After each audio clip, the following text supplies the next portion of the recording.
It was one of the darkest hours in the history of our country. A time of brutal oppression and tyranny. A time when our people were enslaved by a foreign power. Their spirits crushed by humiliation. Their hearts yearning to be free.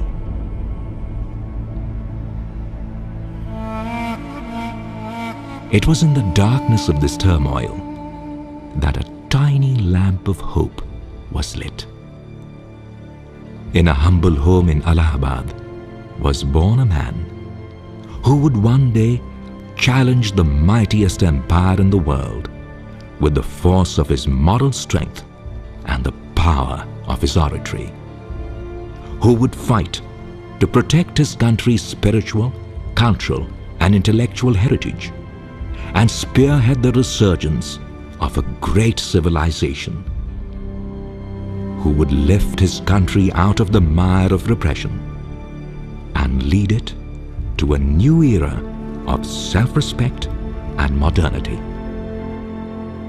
A man with such lofty ideals and supreme human values that Gurudev Rabindranath Tagore himself gave him the title of Mahamana, luminous mind, magnanimous heart. This is the story of one of the brightest stars ever to shine in our land, Mahamana Madan Mohan Malviya. Never has any man loved his country with such fiery passion or served its people with such selfless devotion. Mera Desh, Swadesh, my country, forever my heart's first love, my blood, my first thought, and the sweat of my brow will be for thee alone. Never has any man achieved so much in so many fields in a single lifetime. An astute politician, he challenged the injustice of repressive laws and fought to reform regressive bills. A visionary educationist, he built a world-class technical university and laid the foundation for India's emergence as a knowledge power. A fearless social reformer, he championed the cause of minorities and created forums to ensure equal rights for all. A passionate patriot, he fought to preserve India's economic freedom and launched a movement to boycott foreign goods. A devout spiritual leader, he promoted the study of India's spiritual heritage and led the revival of Hindu Dharma.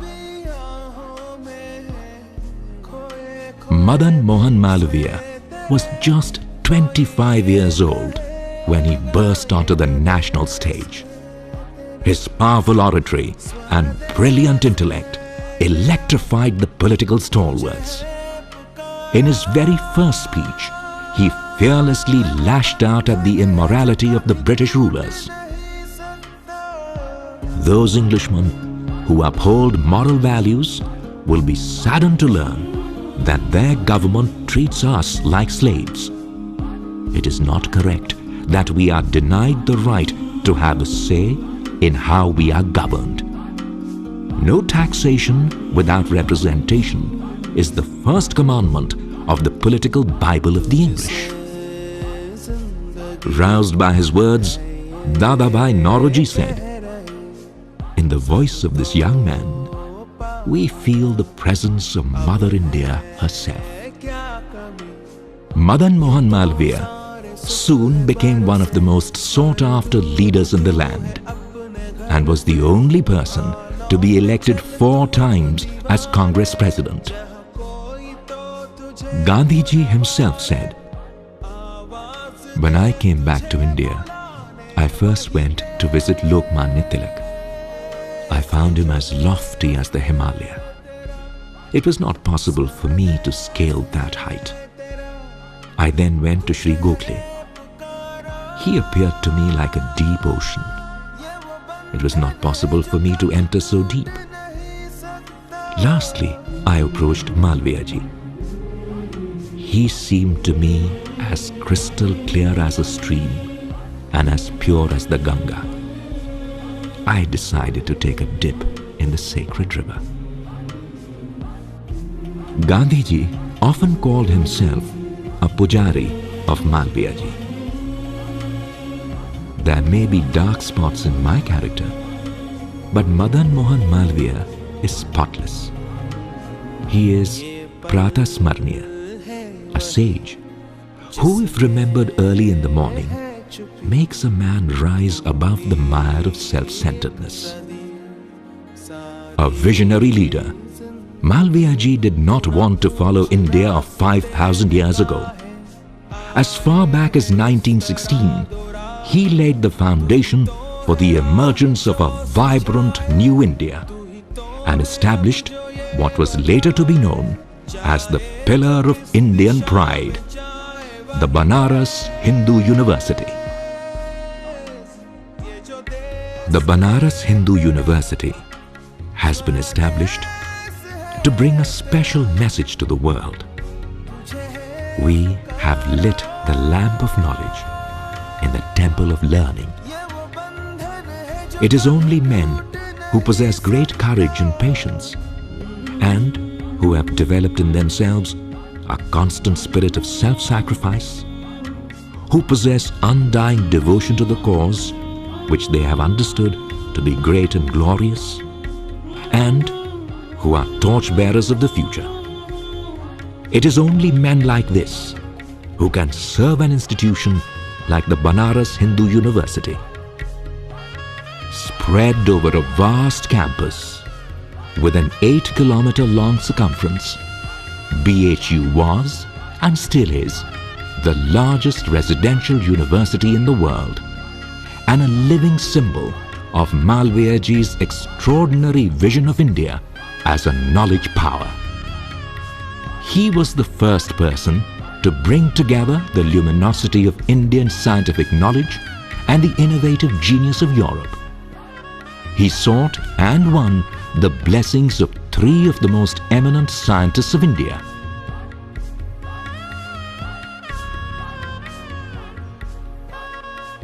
This was undoubtedly the birth of the science and technology revolution in India and earned Malviya ji the title of Rashtriya Guru Mahamana.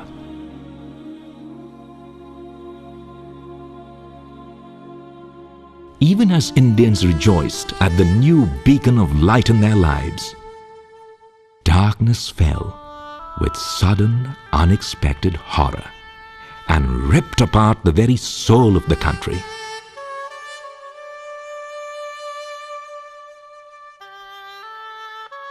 Jallianwala Bagh, a name that will forever be seared on the hearts of all Indians.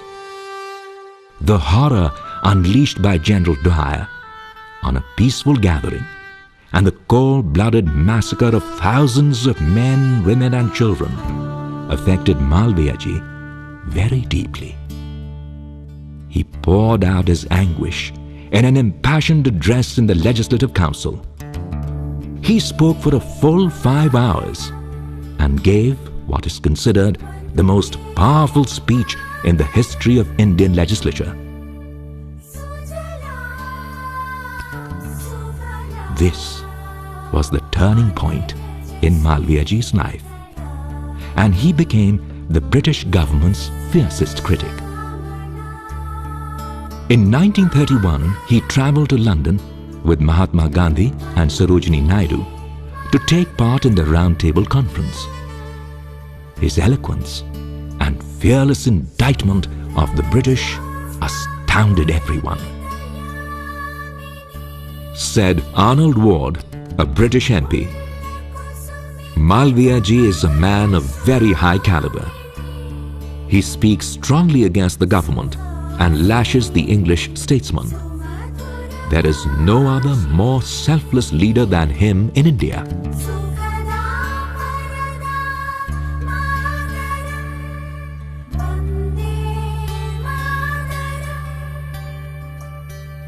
Though an idealist himself, he espoused practical resolution of problems. In 1931, when Gandhiji went on a hunger strike in Yerawada jail to draw attention to the plight of the Harijans, Malviya ji visited him and assured him that he would negotiate a pact with Ambedkar.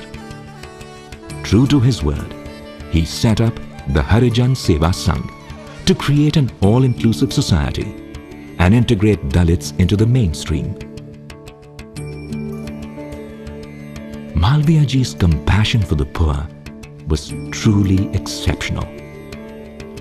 He was often called Karuna Ka Sagar. As Gopal Krishna Gokhale said, perhaps none can beat Malviya ji in his tenderness of heart and feelings. Malviya ji himself would quote from the Upanishads, "Let this mind of mine be full of determination for the good of everybody. I don't have a desire to rule, nor do I long for heaven or moksha. I have but one wish, to take birth again and again till I free people from their sorrow. I want to shine light into the darkness before people's eyes."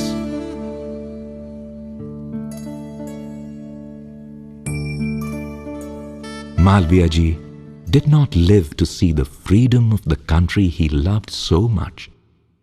He died less than a year before independence, on 12th of November, 1946. As the news spread across the land, thousands of people gathered to pay homage to one of the greatest sons of India. Malaviya ji was a giant in the political and cultural fields of India at a time of the growth of our great national movement. We received a powerful inspiration from that great personality. There can be no doubt of the tremendous service he did to our country and of the powerful effect he had on the innumerable people who were influenced by him. It is fit and proper that we should pay homage to this great man who is the foundation stone of the huge building of independence. Though he may no longer be with us, he will live in the proud structure of free India. May we be worthy of him.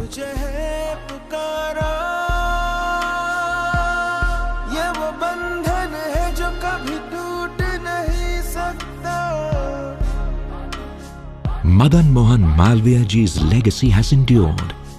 His vision of a strong, free, intellectually and economically powerful India has come true. His profound love for the country of his birth and his selfless striving to uplift his fellow citizens will remain an inspiration for generations to come.